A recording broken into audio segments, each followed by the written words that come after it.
Oi, Carol, obrigada. Bom dia para você também. Bom dia para todo mundo que está acompanhando a gente. Essa é a última oportunidade para que a defesa do ex-presidente Jair Bolsonaro e dos demais réus que fazem parte do núcleo 1, que é considerado o núcleo crucial da trama golpista, apresente as suas versões, né?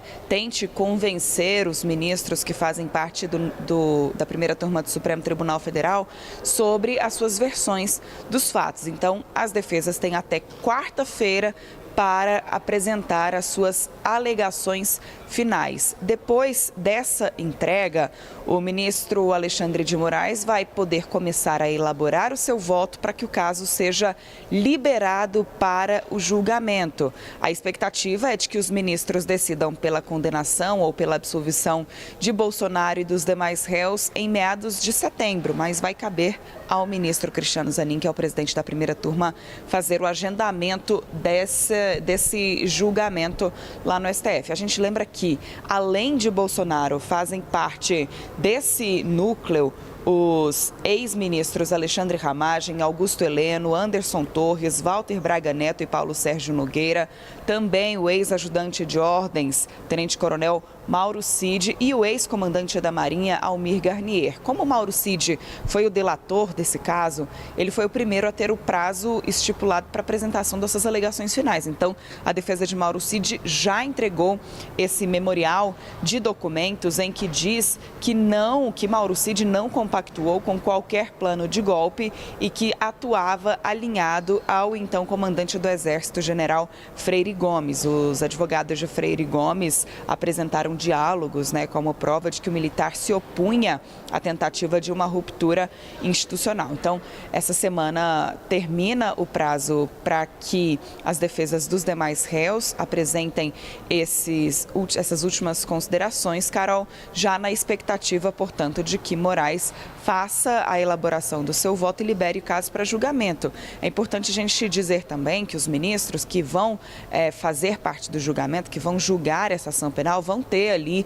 um prazo para analisar todo esse material. É um material bastante robusto que foi entregue primeiro pela PGR, depois por Mauro Cid e agora, até quarta-feira, os demais réus também poderão entregar todo o seu memorial, todos os documentos que foram elaborados e que serão usados nos argumentos para defender cada um dos seus réus, para que os advogados possam defender cada um dos seus réus. Esse rito processual que a Marina descreve para a gente, temos, portanto, já a entrega das alegações finais de Mauro Cid, já que ele fechou esse acordo de delação premiada, como a Marina explicou para a gente. E também na quarta-feira, Marina, está prevista uma acareação entre Mauro Cid e o Marcelo Câmara, ele que foi assessor do ex-presidente Jair Bolsonaro. O que está em jogo, hein?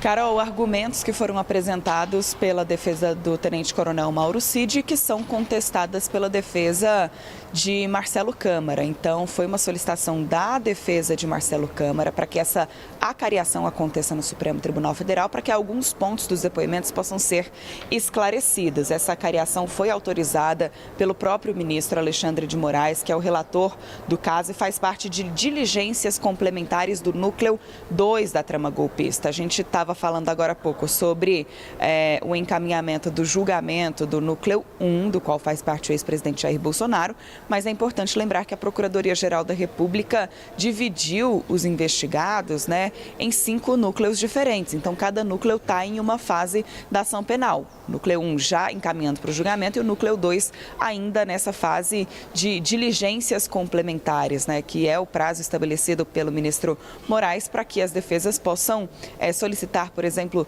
novos documentos, novas oitivas e acareações, como foi o caso, então, de Marcelo Câmara.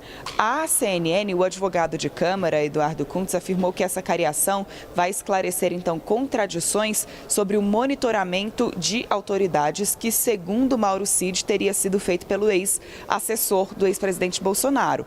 As investigações apontam que Marcelo Câmara teria monitorado, por exemplo, o ex-presidente, o atual atual presidente, né, Luiz Inácio Lula da Silva, também o próprio ministro Alexandre de Moraes e o vice-presidente Geraldo Alckmin. A participação de Câmara nesse monitoramento teria sido mencionada, então, por Mauro Cid durante depoimento. Cid, no entanto, afirmou não saber como o coronel teve acesso a dados restritos sobre a localização de Moraes. E, por outro lado, a gente vê Marcelo Câmara negando qualquer monitoramento de se ter utilizado apenas dados públicos como agenda oficial numa tentativa de aproximar o ex-presidente Jair Bolsonaro do ministro Alexandre de Moraes. A gente lembra que Marcelo Câmara está preso preventivamente e vai participar dessa acariação de forma presencial, usando tornozeleira eletrônica. Então, ele deve comparecer à sede do Supremo Tribunal Federal na próxima quarta-feira para participar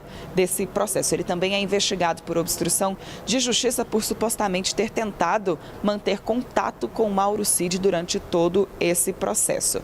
Agora, além da acariação, Moraes também deferiu um pedido da defesa do outro ex-assessor de Bolsonaro que é investigado, Felipe Martins, para que o Ministério da Justiça entregue ao Supremo Tribunal Federal a resposta do Departamento de Segurança Interna dos Estados Unidos sobre os registros de entrada e saída de Felipe Martins do país.